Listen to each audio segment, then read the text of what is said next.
Məhrəmov Fərid Asifoğlu 8 fevral 2002-ci ildə Bakı şəhərində anadan olub.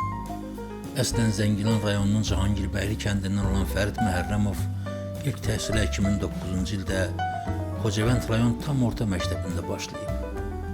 Təhsilini 2019-cu ildə Kəlbəcər rayonunun 17 saylı məktəbində bitirib. 2020-ci ilin may ayında müddətli həqqi hərbi xidmətə gedib. Xidməti borcunu ləyaqətlə yerinə yetirən igid əskər torpaqlarımızın işğaldan azad edilməsi uğrunda gedən vətən müharibəsində Goranboy, Tərtər və Ağdərə istiqamətində gedən döyüşlərdə iştirak edib. 7 oktyabr 2020-ci ildə Ağdərə və Talış kəndi uğrunda gedən döyüşlərdə qəhrəmanlıqla şəhid olub.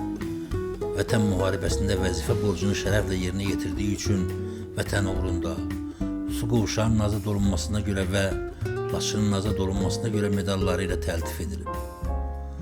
Sumqayıt şəhər qəbristanlığında dəfn edilib. Məkanı cənnət olsun şəhidimizin.